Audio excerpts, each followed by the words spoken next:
Brandy and I initially conceived Going with the Flow as a show of women in water, an idea we abandoned when the collaborative group, There Must Be Another Name for the River, included the esteemed Dylan McLaughlin. And then we added M12, founded by Richard Saxon.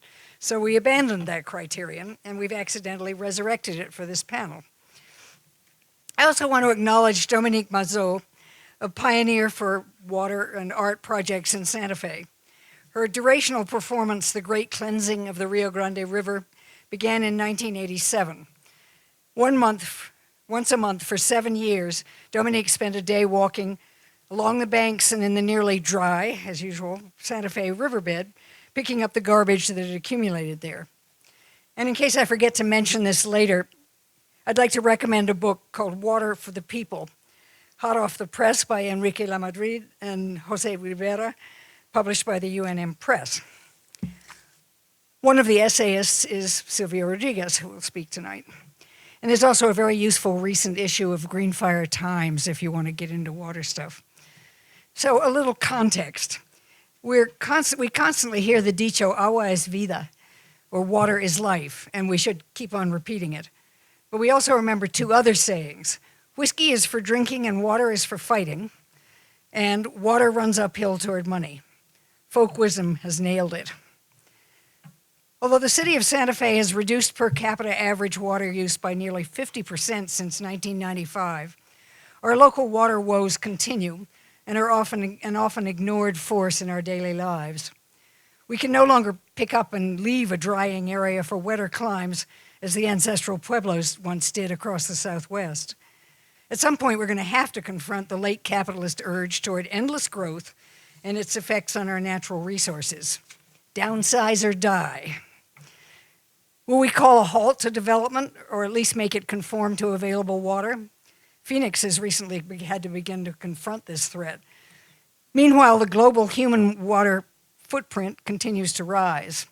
And in late May, the Supreme Court dealt New Mexico and other arid states a lethal blow, snatching back protection for wetlands not connected to navigable flows, which exists in few, if any, of our streams, and providing a victory for big ag, fossil fuel, and mining industries.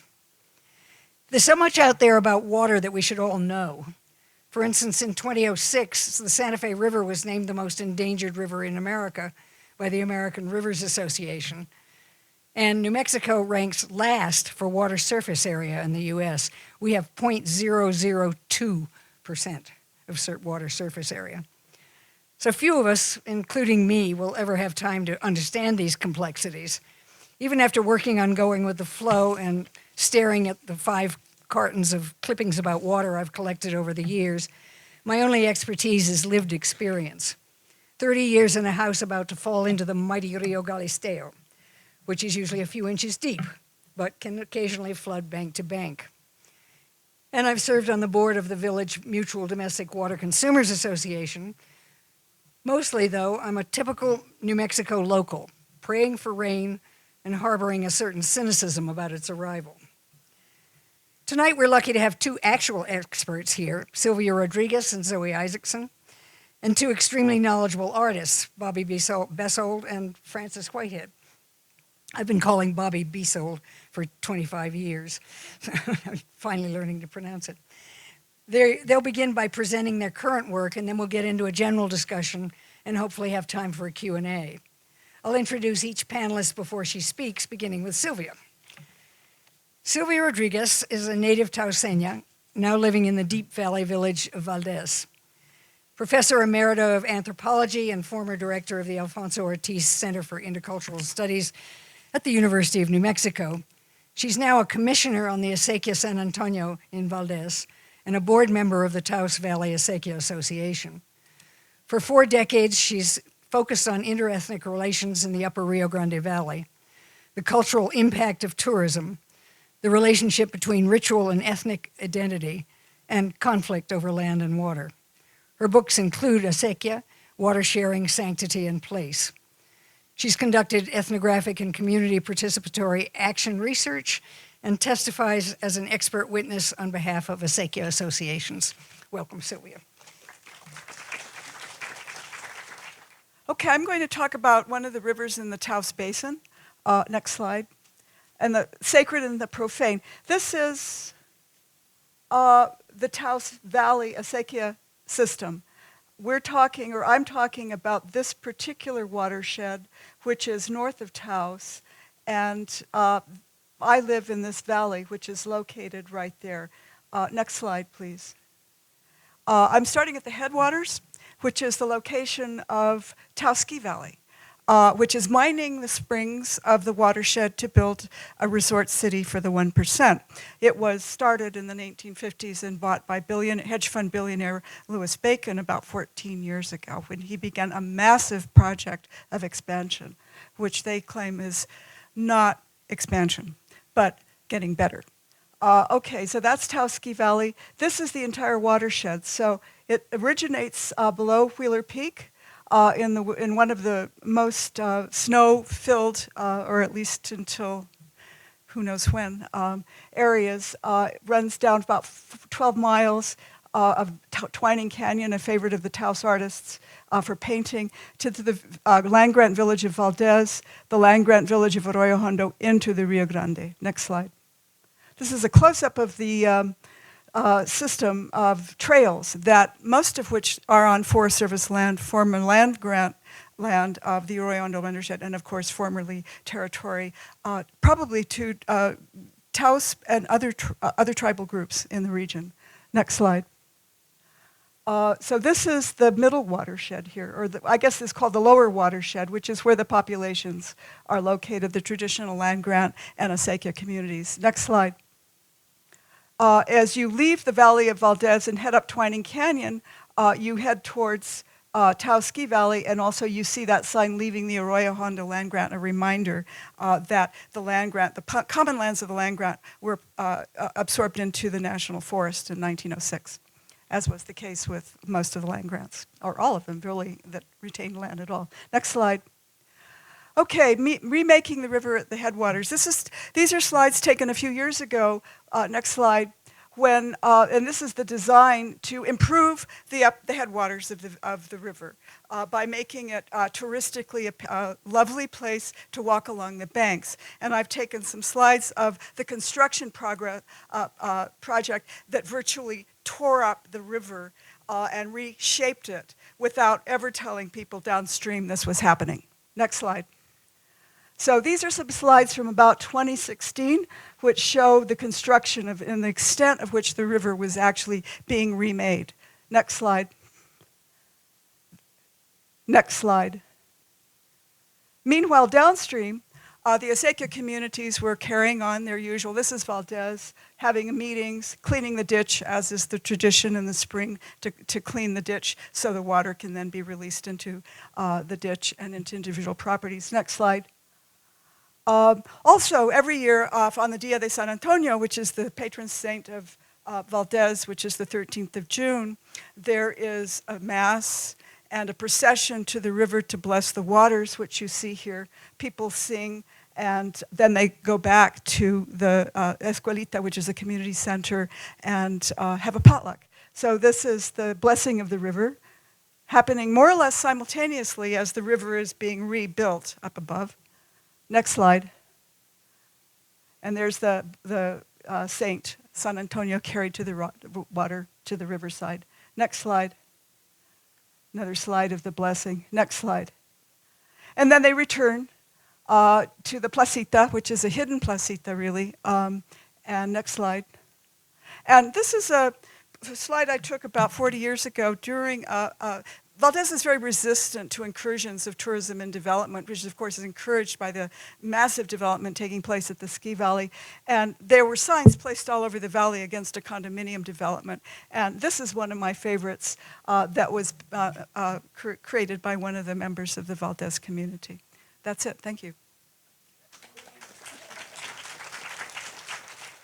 Okay, the next speaker is Bobbe Besold, who has been making public works on water for some 15 years, including the Water is Life event at the Botanical Garden, downstream of Fungi Project below the Santa Fe sewage treatment plant, and the amazing communal climate event Flash Flood with 350.org, when hordes of us rewatered the dry Santa Fe River with blue tarps and bath mats and towels and things over our heads. So when from the sky, the river was flowing. It was a wonderful piece. She's also the founder of the Community Engagement Project, a founder of the Community Engagement Project Rivers Run Through Us since 2011, an artist in residence with Global Warming Express, the climate change organization created and led by kids, and a core member of the Santa Fe River Traditional Community Collaborative. Like her water projects, her awards are too many to list. Most recently, a couple of weeks ago, she and Joe Christian led a street procession called Flow down Alameda, right in the middle of town, reminding us of the now invisible Rio Chiquito, the origin of Water Street. So welcome, Bobbe.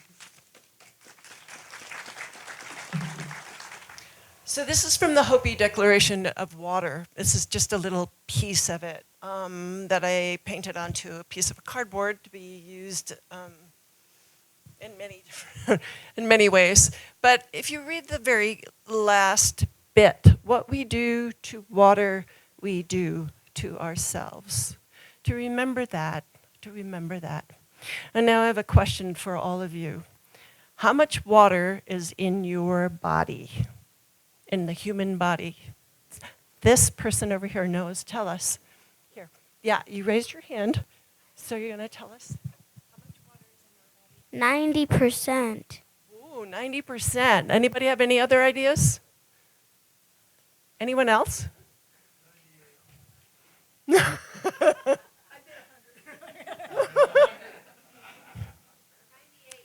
Really, nobody else knows? 98%. Not 98%. I heard that. But anyone else? No. So we have about 2/3 of our body is water. So to consider this statement here and how much water we have in our bodies to allow us to function from day to day, it's important. So Lucy mentioned the project Flash Flood. This was Site Santa Fe project along with 350.org, and we had, this is before drone photos. This was a crane that took a photo. So people painted pieces of cardboard, carried stuff. We had about 1,000 people in the dry riverbed of the Santa Fe River. This is the actual satellite photo that was done, and you can see we have the dry riverbed, and there is a little bit of blue in there. This is an underpass that I did called Watershed, and my drawings were cast into concrete. It goes underneath St. Francis and near Zia Road. And this is how I see New Mexico, basically. A lot of agriculture, acequias, water coming in, and a big cottonwood tree. Inside the underpass is our images of the ocean.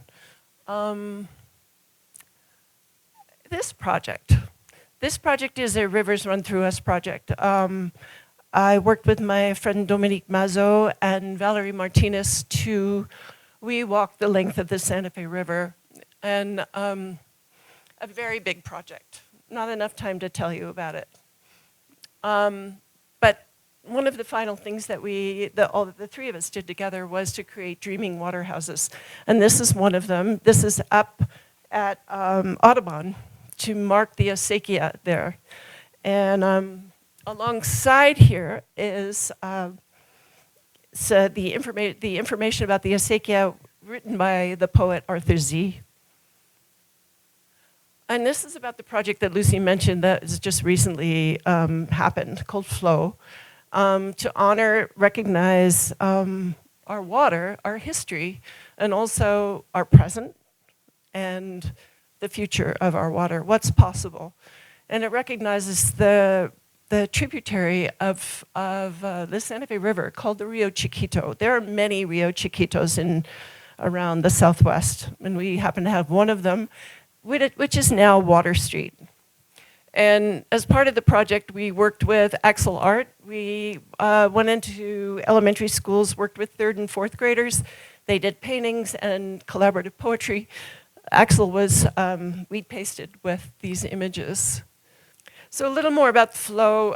Flow was a, we called it a procession, but it really was not one of, we were moving from the beginning of the Rio Chiquito, and the headwaters of the Rio Chiquito was at Alameda and Paseo de Peralta. There was a spring there. And the Archbishop Lamy dammed it up, or someone dammed it up and made a pond. So there was a beautiful pond right there. And from that pond flowed the Rio Chiquito. There were 3 banners that Joe and I created for a Cantastoria. Cantastoria is a visual and a storytelling process, often conveying history. And these were, this is when they were being painted. This is a water puppet that I created some years ago. Now let's see if the new slides are in there. No. Okay, so we're missing the actual slides of the procession that were supposed to be in there, but they're not. So you're going to have to use your imaginations. There will eventually be a video, but imagine 150 people, clowns, puppets, large-scale puppets, and the beauty of community and dancers and imagining where the water once was on Water Street. So, and here you go. Water is sacred.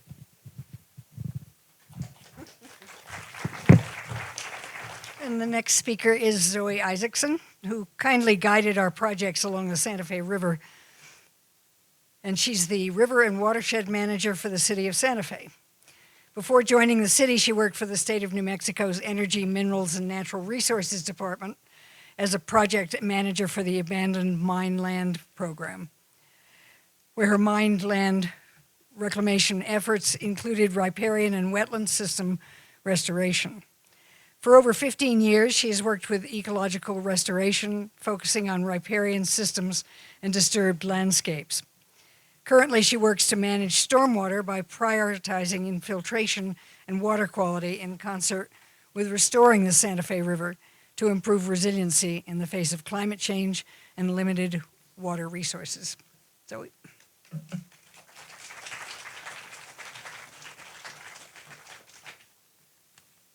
So I'm the bureaucrat on the panel. Don't fall asleep, please. And I do not have a presentation. So I'm just going to briefly kind of go over what we at the City of Santa Fe are doing to sort of think outside the box and to support innovation and forward thinking within our community to better buffer ourselves against the unknown future with climate change. So again, my name is Zoe Isaacson. I'm the River and Watershed Manager for the City of Santa Fe. I help to manage the Santa Fe River corridor between below Nichols Reservoir to the Paseo Real wastewater treatment plant and all the contributing arroyos. There are large swaths of land between those 2 points that are either state, county, or private land ownership, and I do not oversee those portions of our corridor. As Lucy alluded to in her introduction, there are several strategies that the city is implementing to help, our local environment bring our local environment, our community into the future to help with resiliency and sustainability for our community for years to come. We're doing this in a variety of ways.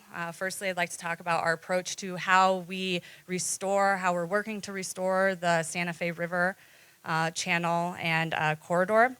We had a good, probably 50-year run there where the Santa Fe River was completely neglected. It was not given the respect and the kind of reverence that it deserves as the lifeblood of our community. And so what we are now trying to do is take a natural channel design approach to the restoration of the Santa Fe River by including natural elements to stabilize the channel itself, such as natural stone and native vegetation, and to also make sure that our river has the carrying capacity and the stability to be able to handle these extremely large storm events that we're seeing due to climate change and hopefully prevent catastrophic damage. We're also shifting the way that we manage stormwater. We are trying to get away from a traditional pipe system, kind of what we call gray infrastructure, into green stormwater infrastructure, which basically really leans into the idea of slowing, spreading, and sinking stormwater runoff so that we can improve water quality before it gets to our river, and also, in turn, recharge our low-lying aquifers. Also, one of my charges is to work on the Living River Ordinance and how we allocate living river flows. You should all be extremely proud of yourselves living in this community, that you advocated strongly and were able to get a Living River Target Flow Ordinance passed. We as a community decided long ago that the river, the Santa Fe River, has a right to water, and we allocate a certain percentage of our snowpack every year to a living river. That is extremely progressive, was progressive at the time, and I think everybody within our community should be very proud of themselves for advocating that and seeing it through to implementation. And so we have now started kind of managing our living river target flows to equitably distribute the limited resource in a way that not only provides, that proves beneficial for both the environment and community, but also can help, again, recharge our low-lying aquifers. So our Living River target flow releases, up to 60% of those releases return to us in the form of groundwater recharge and become available to us, as groundwater available in our local well fields. Also, these environmental flows, they not only recharge our aquifers, but they improve habitat and migration corridors. Our river greenway helps to disrupt the heat island effect of the built environment and improves the quality of life for all of us and supports equity and access to outdoor green spaces, which is ever more important when we are seeing the effects of climate change. We have this we're under a heat dome right now, and so having green, shady spaces to recreate and to escape to is ever more important. Also, one thing that I am really trying to do is increase biodiversity along our river corridor. So many of you know that we have huge stands of Siberian elm and Allianthus that are taking over our river corridor, and one thing that I am really trying to do is to restore the ecological health of the river corridor through the removal of invasive species, but the replacement of a diverse native plant palette. And so with biodiversity, we can even, be even more well-equipped to handle climate change as we enter into this new chapter. Another thing that we are doing is implementing our stormwater master plan. So we, several years ago, before my time, instituted the Stormwater Strategic Master Plan, which is a guiding document to our governing body on how we as a community, or as we as policymakers and, as the decision makers within the city are managing stormwater. And so we've done a baseline inventory and condition assessment of our stormwater infrastructure. And right now what we're doing is trying to see where we can make improvements, where we can improve the stormwater conveyance, again, improve stormwater quality before it gets to the Santa Fe River, where we need to kind of assess, like, this is what we have, this is how we can improve it, and how are we going to plan for the future. And so that's where we are right now, is at that inflection point of really understanding what we've done in the past, what's not working, and how we can shift our thinking and our management to better combat what we know is going to be a very flashy system in the future. We have about $30 million worth of stormwater improvements that we know, and part of this plan was to prioritize problem areas, and so we are slowly kind of getting through the list. We've managed to address all of our priority 1 areas. We're now on to our priority 2 areas. And with that is making sure that we have citywide compliance with our MS4 permit, which is a federally regulated discharge permit, so that we are allowed to release stormwater into our waterways. And so there are several metrics and a pretty stringent compliance that's required by the city to be able to meet that permit. And so we're also modernizing our tracking and reporting system so that we can better understand, again, problem areas in the city, how we can address how we can see our successes, where we can need improvement, and how we can do better, have better tracking along the way. And then one thing that I'd like to touch on too is the fact that, I don't think anybody in here would say that the city of Santa Fe is very quick to get things done. I wouldn't say we're very efficient. We're bureaucrats, but one thing that I do take very seriously about being a public servant is using the limited tools that I have to really elevate and support innovation and forward thinkers within our community. So one thing that I do know how to do is call the experts, call the folks who are thinking outside of the box, and really try to pilot programs to have proof of concept so that a lot of these management strategies and innovations can become mainstream. And so I am always calling, the local private industry, our industry leaders, and working to leverage my capacity with their forward thinking so that we can get a lot of these programs off the ground. And then lastly, we also have, one of our charges is for education and outreach. And so I think the more that we can be out there educating the community, educating the public, every fall we have a series called River Talks where we cover all things river and watershed. They'll be happening in August this year. I think the more that we can really educate the community, the more empowered we can all feel to make the change that we want to see. And so I'll just leave it with that. As far as what the city is doing, Lucy did want me to speak very briefly on the WOTUS ruling that just came down, the Sackett ruling, and how that impacts us here in Santa Fe. So the Sackett ruling, as Lucy mentioned in her introduction, was a major blow to our surface water protections here in New Mexico. 90% of our surface water here in New Mexico comes from ephemeral or intermittent systems.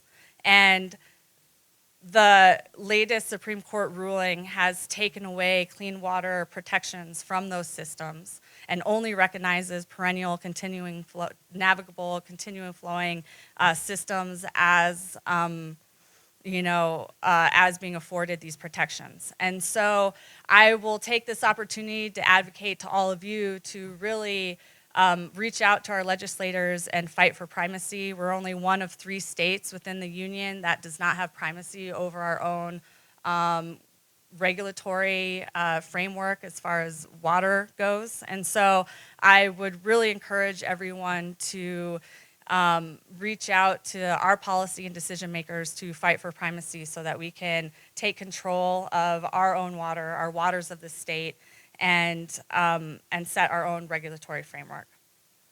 And then lastly, I know I've said that several times, so this is really the last one, the Rio Grande management plan or settlement that just came down the pike. I haven't had a chance to really delve into that too deeply, but I was asked to speak to how this affects the city and our water availability. And the city of Santa Fe itself has very little to no water right to native Rio Grande waters. And so we use the Rio Grande as a conveyance, as a delivery system for our San Juan Chama project water, but we do not have water rights to native Rio Grande water. The county does, and there are times where we kind of enter into a partnership with them where we'll use early season Rio Grande water and they'll use late season San Juan Chama water.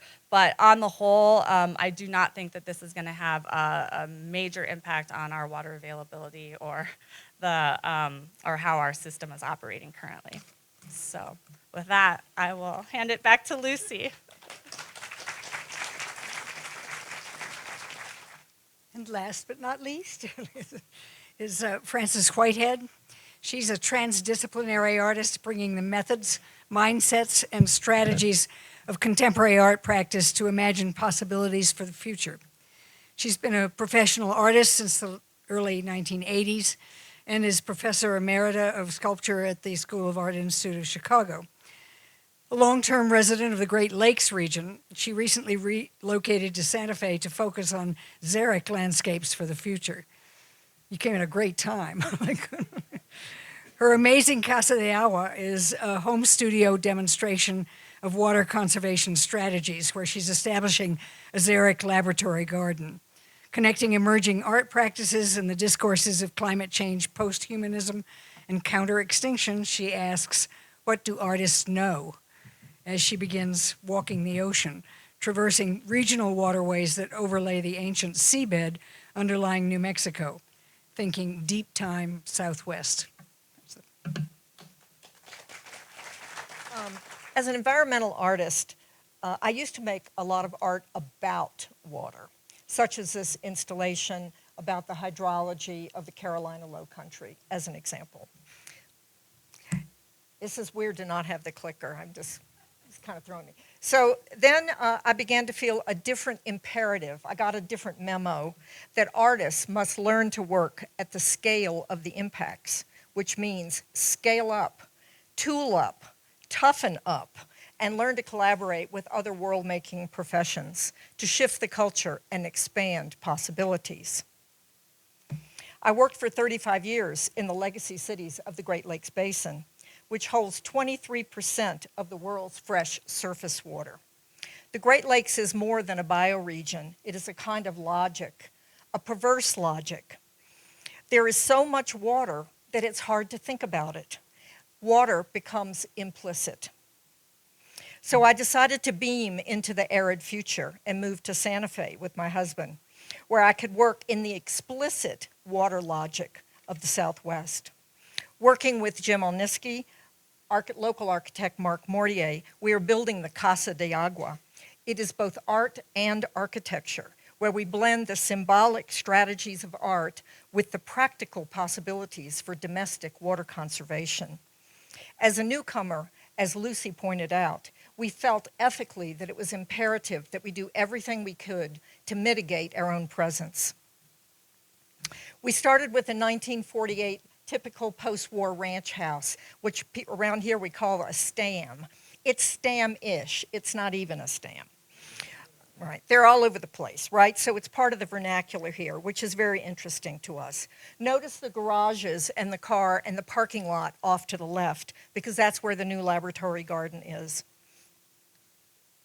On the practical side, we've incorporated every kind of water conservation feature allowable by code: rainwater capture, gray water reuse, passive landforms like swales, xeric plants, and low water fixtures throughout. The plumbing in the house was original, so it was really leaky and shot, and we had to replumb. So while we were at it, we were able to replumb for gray water and move it directly outside of the location of the fixtures so that it was passive. There are no pumps involved. We flipped up the garage roofs to form a butterfly for efficient rainwater capture with a metal roof, which moves water directly into a large cistern.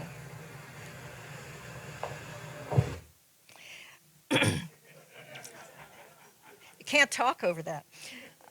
Now, the butterfly roof, we're right on Cordova Road. The butterfly roof and the cistern are both very visible from the street. This is a symbolic and practical matter, this cistern, and it is rhetorical and even didactic. Sometimes in art we don't like to be didactic. This is didactic. You will see that on that side, where the butterfly box, as I call it, which is the studio is the future. And on the residence size, which has remained largely the same stylistics as the vernacular of the whole street little community, is the present. On the resident side, the present garden is a kind of enhanced pinyon juniper woodland. It already had a lot of junipers, and we've interspersed pinus and pinon into that existing landscape, which inspired our color scheme, which is not, it's a fake adobe, so it's stick-built, which is plant-based. So we just made it into a big plant. So we call the colors twig and leaf. Okay, next. Now, over at the laboratory area, the studio area, the future garden is much more complex. The design is driven by water availability and elevation.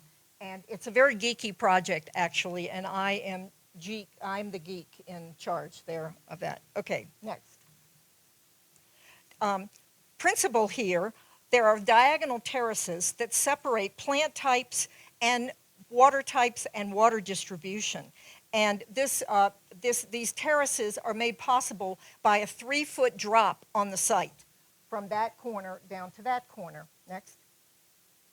These diagonal terraces actually reference the orange has kind of disappeared over there. But they reference the diagonal parcels that are all over the area, and we saw them in Sylvia's slides too, and I'm pretty sure these are related to water distribution, but maybe somebody can tell me more about that.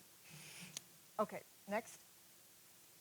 Now, the terraces have been built out of the reclaimed concrete driveway that you saw before, the parking lot. We cut that up and have been building these terraces. Our basic motto in all of these projects is reuse everything. So there you see, just the other day, the site as it is now. You can see the terraces from the street view when you come in, and the colors. And we are in the process of putting in the gray water plumbing as it distributes to it's a fruit swale that we call the fruit bowl. Now we're using a lot of the standard xeric plants that you're probably aware of, the succulents, cactus, buffalo berry, bristlecone, Arizona cypress, etc. But I want to call your attention to this one right here, the single-leaf pinyon, the Pinus monophylla. This is a different kind of pinyon than the one that is throughout New Mexico that, of course, is struggling because of lack of water. And the single-leaf pinyon comes from Utah and is tolerant of harsher climates and less water. So the folks at Agua Fria Nursery were talking about how they think in the future the New Mexico pinyon is going to be this pinyon, not the other pinyon that we have. So we have been putting some of these in, and we're experimenting to see how it goes. So, okay. Here are some other plants waiting to go in into the xeric area. And next. Lastly, we have a small art project space that we've built that is also a tank, back to the implicit, back to representation. And so the tank, we hope, will galvanize conversation about water.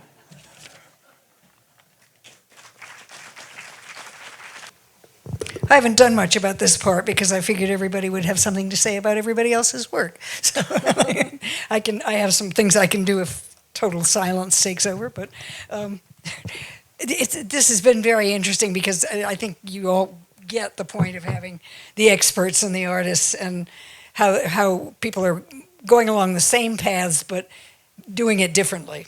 I mean, it's really great to have you two who really know what you're talking about, and you do too, but I don't anyway. So. Despite those cartons of water stuff that I've been saving for years, I looked at them to do this and I thought, I'm not writing a book. I'll just won't look at them. So anyway, the recent stuff has been bad enough. So did anybody want to start asking anybody else a question? I'll ask a question. Sylvia, can you talk about those diagonal parcels that have inspired me, that I don't really know exactly what they're doing, but they must be related to, somehow, the parcelization must be related to water. They're called long lots. Can you hear me? Is this No, it's not on here. This one. Okay. They're called long lots, and they are of European derivation. And in the layout of the land grant and also and other settlements, there was really the Spanish land grants traversed several different ecological zones, from the highlands, the mountains, which are the common lands, the Piedmont, then into what were called the Hoyas, or the jeweled lands, which were the fields that were irrigable. And they diverted water off of the rivers into acequias that then fed into laterals. And so they were, in Valdez, you see this, one of the things that Valdez is a beautiful case study of a microbasin that shows this settlement pattern with the long lots stretching from an acequia that runs along the north side of the valley. The valley is split down the middle by the Rio Hondo, runs the length of it. And so the long lots run down between the river and the ditch. And that's the basic form. And of course, you still see that in a lot of areas. Yeah, it's still quite extant. Yes. It's still quite extant. Is that working? Yes, but I have to remember to pick it up. Are there other people working like you do? Whoops, I'm doing. No, this one isn't. All these phallic symbols being passed around. I knew I had a problem holding this. I couldn't remember. Anyway, Frances, are there other artists working along these lines? Well, yeah. Because I don't. Well, so this business of, who gets the memo about scaling up, one of the most prominent is Metabolic Studio. Lauren Bond is, and she's become, a touchstone for me. But I would say that I really got the idea of needing to work at a larger scale from the Harrisons, who have their whole idea of the force majeure, but really challenging artists to work at the scale of the systems that they're employing. And when you start doing that, you start working with hydrologists and architects and become, as I coined, the artist urbanist, this kind of hybrid person who is trying to bring the intellectual toolkit and practices of the contemporary artists to a different kind of problem solving to try to come up with something. Right, demonstrate some other, expand the imaginary, have some other kind of possibilities. So I think there are people doing it. Yeah. I have a question for you. I should have thought of the Harrisons. Let me just. So what about the butterfly roof? How does that deal with the winter, with a large snowfall? Just fine. See, this is where, if this is, one of the things about collaborating with other disciplines is knowing what you know, thus my question, what do artists know, and knowing what other people know and how to effectively collaborate. And so, we had an architect. We didn't go get an idea person because we had a ton of those. We got a structure person who knew about roofs and drainage and code. And, it was a fabulous collaboration because it wasn't a turf war. It was really super complementary. So he's brilliant with all that stuff. And it has a metal roof, standing seam, kind of what you see all over the place here, metal roof. And it's not a problem. Yeah. So, Bobbe, talk about your side of it. You two couldn't be more different, but you're both really good at what you do. So, you talk about the activist aspect of the processions and the public art.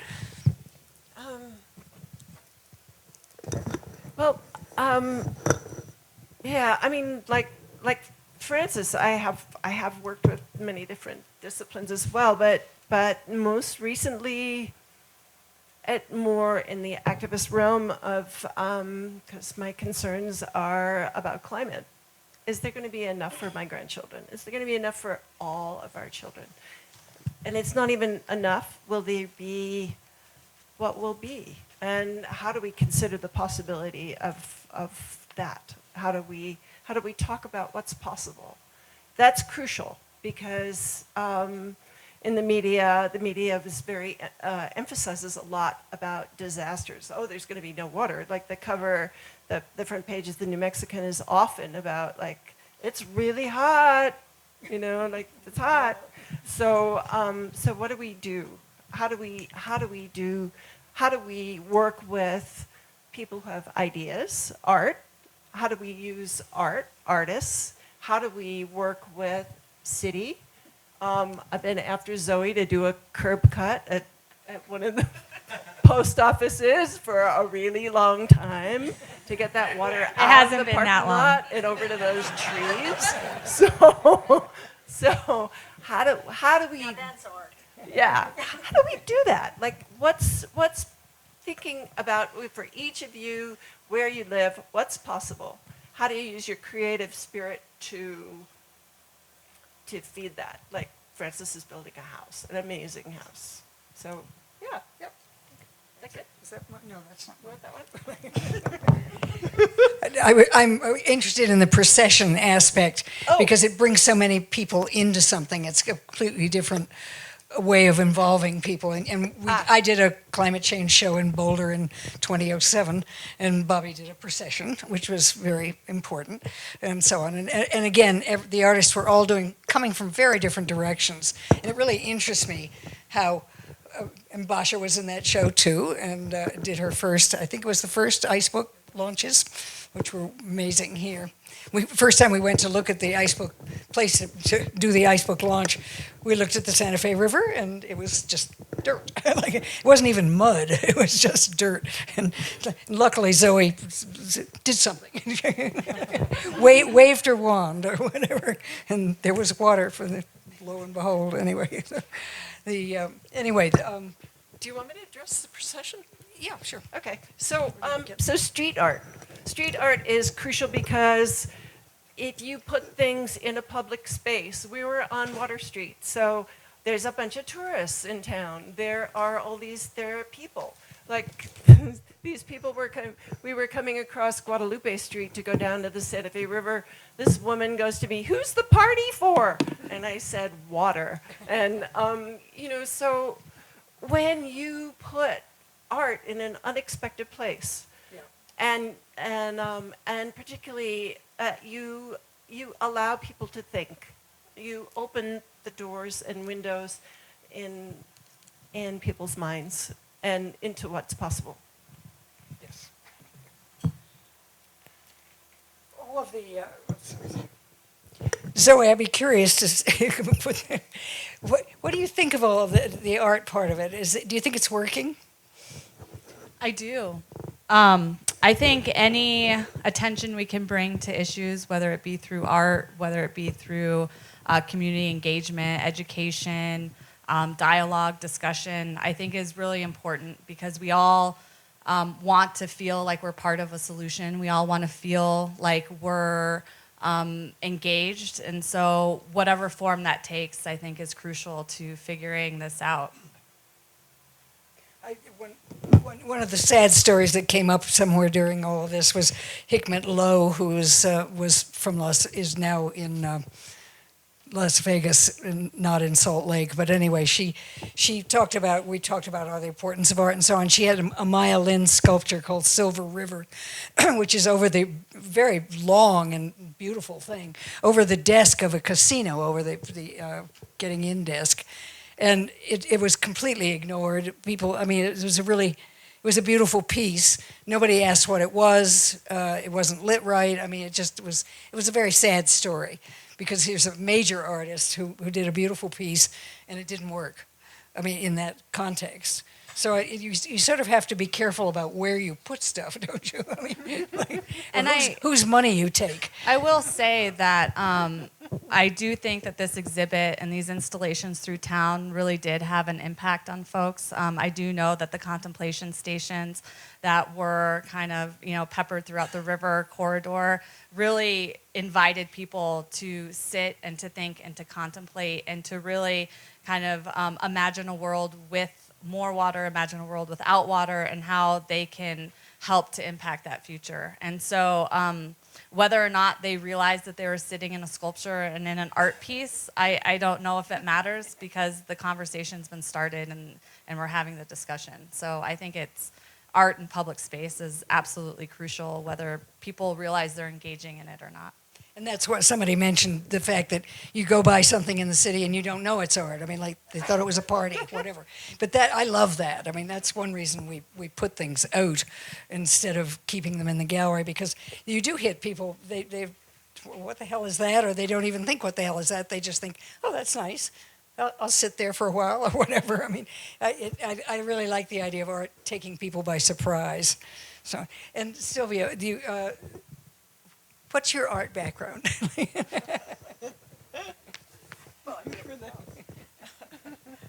My art background. Well, many people in my family and many of my friends and relatives are, in fact, artists. I'm not. But I certainly, it's certainly important to me and in my life. And I think that, let me touch on the notion of procession and ritual and the relationship between ritual and art. You saw in my presentation a procession. It's very common for people to have, shall I say, Catholic people in northern New Mexico have a very rich and extensive processional tradition that really probably starts with the Franciscans, and it continues today. And some of them are performed on saints' days as well as other parts of the calendar. A number of them do involve processions to water sources and recessions to water sources. I got really interested in procession, which because it's so abundant. There's so many processional traditions. I was raised Catholic. I'm stamped by that, but no longer active. Is what is a procession anyhow? And it's something that either you're part of or you're not. And I think it's something that you take that people take very casually, I think, if they don't think about it very much. But if you really start thinking about these linear movements of people through space, there's processions, there's marches, there are parades, all of which are sort of the same genre. I'm interested in what procession does to people who participate in it, and where that takes place, and what is being inscribed. And if I think of it as a kind of topographic inscription ritual, and certainly in northern New Mexico and actually around the world, people where they process and the routes that they take are really significant in many ways. But there's also what happens to you when you participate in one. You yourself are being inscribed. You yourself are publicly enacting your identity with the procession. Standing aside is a whole other thing. So I think it's kind of a transformative process that people undergo. And how you noticed in the condo sign, which I didn't show for very long, often protest and claims to place are cast in the language of religion. And so commandments against condos is sort of casting a claim to place and a defense of place in the language of religion.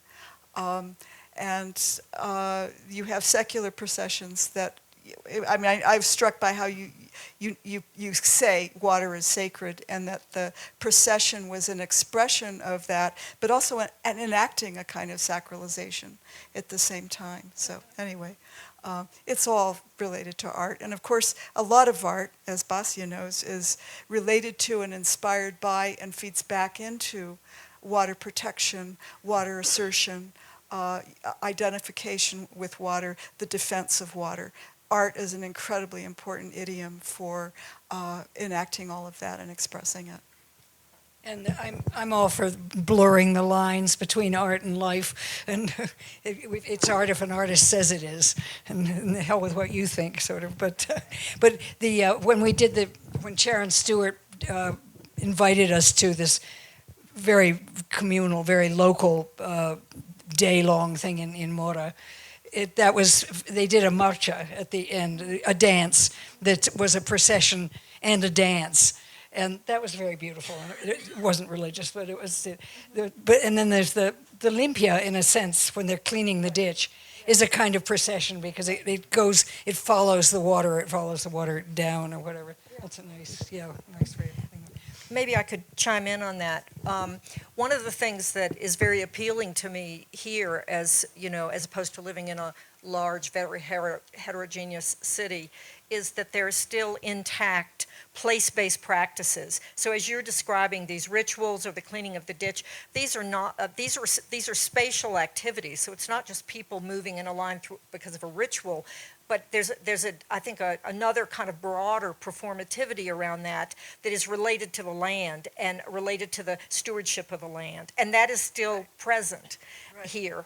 And to me, that's really compelling because, of course, in a non-place-based kind of aesthetic practice, You may be able to conduct as you rattled off the list, parades and all of these kinds of spectacles that are part of modern and ancient life, but they're not deeply rooted in place. And if you think about a lot of the roads people might walk on are actually probably very old animal pathways, because small animals make first paths, and those are probably related to the lay of the land, which is related to how the topography forms the watershed. So actually, without even being conscious of it, if you have a place-based practice, it's probably rooted in that topography that you showed at the very beginning. But the trouble is when those small animals, coyotes or cattle or anything, make their paths, they end up as gullies. And then artists make gullies, like Michael Heiser made a huge gully. And now a big city. Yeah. One last thing I did want to bring up, there's supposedly New Mexico, about 80% of New Mexico's water goes to agriculture. And I read someplace that there are almost 24,000 farms in New Mexico, 95% owned by families, and many of them would be served by acequias. But I think it's the other ones we have to worry about, which is Taos Ski Valley and what have you. So when I see those traveling irrigation things, those huge, what's the name of them? Like, Canal? no, huge machines that are movable, they're on wheels that go across, great big. I tried to find out what they're called, but anyway, when I see those spraying water all over the fields in the heat of the day with no thought of transevaporation, it's really infuriating. What do you think is the biggest threat to Zoe? This is probably for you. What do you think is the biggest threat To our water supply? Yeah. I do think that our agricultural systems do need to be paid attention to. I do think that we need to look at a more efficient delivery system for our water. I think we can only do so much with conservation.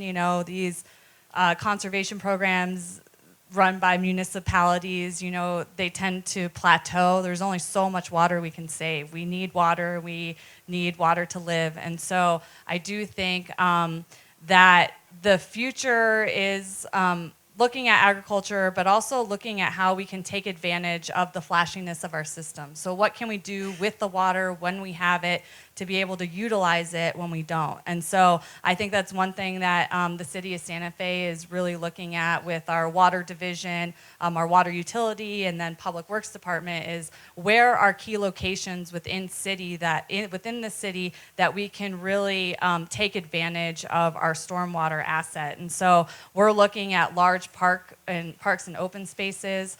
For instance, we're looking at Ashbaugh Park to turn into a very large-scale infiltration gallery. We're looking at aquifer storage and recharge potential throughout the city. And so we're really kind of trying to identify how we can take advantage of the water when we have it so that we can keep it in kind of a savings account for when we're going through hot and dry times. Good luck. I think innovation is where it's at.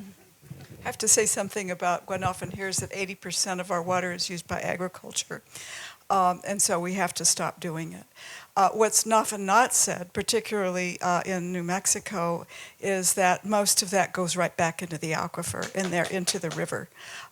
There's an important distinction to be made between industrial agriculture and small-scale acequia irrigation, which is something that parciantes have known, or irrigators have known for generations, which is if you irrigate, it replenishes the aquifer. If you don't irrigate, the aquifer drops and wells drop. And this has been rediscovered by hydrologists at New Mexico State University who've actually tested that in fact happens, that the shallow aquifer goes up during irrigation system, goes down when there's not irrigation. And one of the issues that I think is facing and concerning hydrologists all over the world is the connectivity between surface and groundwater. And what happens when that connectivity is lost is eventually it becomes an unsustainable landscape. And the spraying, of course, does not replenish the aquifer, neither does drip irrigation. So acequia is seen as part of an integral ecological system are actually maintaining surface and groundwater connectivity, extending biodiversity, keeping things green. And I personally believe that the acequias of northern New Mexico are the canaries in the coal mine. And when they disappear, that's a signal that this region will become uninhabitable, which it probably will in another 25 years. 25? Well, who knows, 50 perhaps, if we keep going the way we are. And of course, all that San Juan Chama water coming from the Colorado River is not going to be there because the Colorado River's not going to be there for much longer either. And on that happy note, we will open it for questions. Kate, do you want to drag a mic around? We'll wait till somebody has the... There's a hand. Okay. I heard the term, It's on. It's on. You're done. I heard the term curb cut, and it's something that I have been yearning for, being able to see in all the places that they should exist here. I heard someone talk about this in Arizona probably 16 years ago, and I was just, so have any curbs been cut? Yeah. We're trying to, so one thing that the city of Santa Fe has done recently with the spearheading or our public works director, Regina Wheeler, has reorganized the public works department, and we now have a complete streets division. And so they're charged with looking at streets and these multimodal transportation corridors from a holistic viewpoint, and how we can incorporate stormwater management and harvesting along our roadway corridors to enhance and to cultivate kind of these green streets and all the multi-beneficial attributes that come along with that. And so we are looking all throughout Santa Fe at where we can incorporate just right off the bat street curb cuts, planter boxes along the roadway that accept stormwater. So that's happening in our current new development. We are also have the West Alameda Rain Garden project, where we have identified over 70 locations along West Alameda alone to do curb cuts and rain gardens, and we've done about, I think the city alone has done 15. Santa Fe Watershed Association has gotten grant monies to do some more. So we have probably about 25 along West Alameda itself, and then several all around town. And so that is something that we're trying to retrofit into our urban design. It is a little difficult. I know Bobbe wants one, she mentioned, but we have to have the capacity for it, and we also have to have the back end of all of this is maintenance. And so curb cuts don't really do anything if we don't have the staff and the knowledge to maintain them. And so that is one of the biggest challenges that we have to all of this, is having a dedicated group, a dedicated crew to the maintenance of these features, because they get clogged, they get trash and debris in them, and it does take kind of a nuanced approach to maintenance. And so that is one thing that we're working on, is to build that program. But at some point, wasn't there a thing where stormwater was not allowed to be collected at all, and you couldn't have rain barrels because the stormwater had to go back into the rivers and stuff? If that was ever the case in New Mexico, that's long before my time. We are lucky that our Office of State Engineer has not mandated that, or had a proclamation that stormwaters are waters of the United States. In Colorado, however, you are not allowed to collect rainwater. They consider that waters of the U.S. I think they've just recently, in the last 3 or so years, allowed residents to have, I think, up to 2 rain barrels on their property. But we do not have that here, so take advantage and use all the stormwater you want. Okay, so Zoe, just quickly, with curb cuts, and you said the people to manage the curb cuts. So in Tucson, which I know you know about Tucson's story, so neighborhoods take care of the curb cuts. Why is that not happening here? It is. So we are, yeah. So we have several stewardship groups throughout at different neighborhoods who take care of their rain gardens and curb cuts. I was asked to define a curb cut. A curb cut is basically just inlet, a cut in the curb to allow stormwater to pass through some sort of planted system, and then there's an outlet to release the water when it gets to the end of the system. And so we do have neighborhoods that manage and maintain.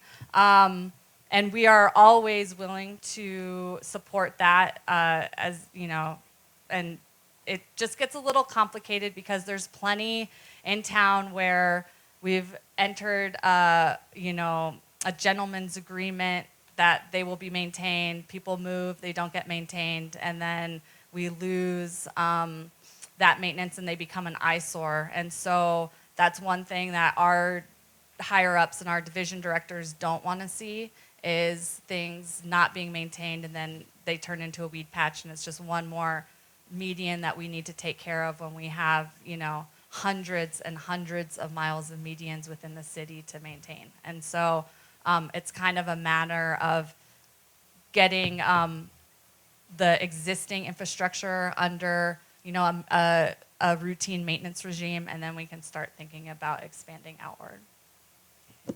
Any more questions? How are we doing on time? Thank you. You can hear me? This is another question for our lovely water bureaucrat. So to kick the can down the road, let's say water gets short in the city of Santa Fe. We're like in a drought. What are the first things that start to get cut, and can it be golf courses?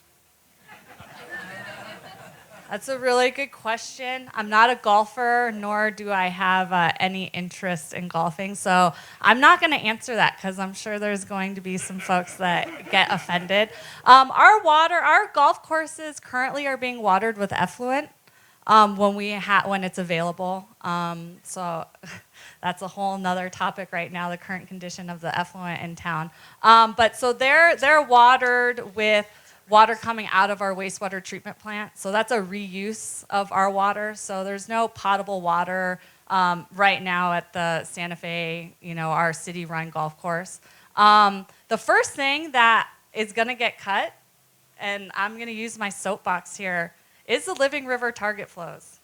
So I strongly suggest that all of you advocate for a living river, and wherever, whenever you can, to talk about the importance of those living river flows. Because as Sylvia mentioned, and I couldn't agree more, the inherent sloppiness of our systems, the acequias and Upper Canyon Road, our living river, our arroyos, are what recharges our aquifers, what provides greenways, what provides habitat, and sustains life as we know it. And so there is a big push to make things, again, just to make it clear, I manage the river in the urban reach. I do not deal much with water quantity.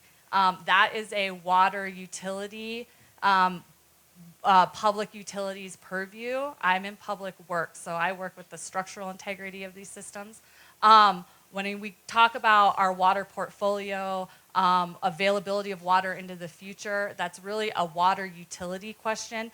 And we are at times at odds of how we go about facing this next challenge as as we face climate change. And so I strongly advocate for all of you to read up on the Living River Target Flow Ordinance and to advocate whenever and wherever possible that that's something that is important and vital to our community, because that will be the first thing that gets cut.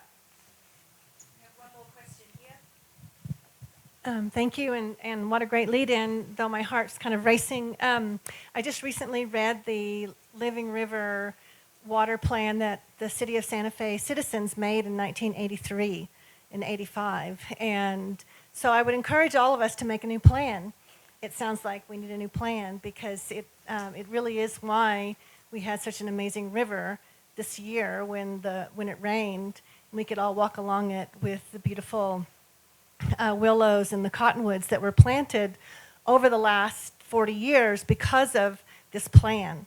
So I wasn't really going to say that, but when you started talking about, oh, it's in danger, I think we need to make a new plan. Thank you.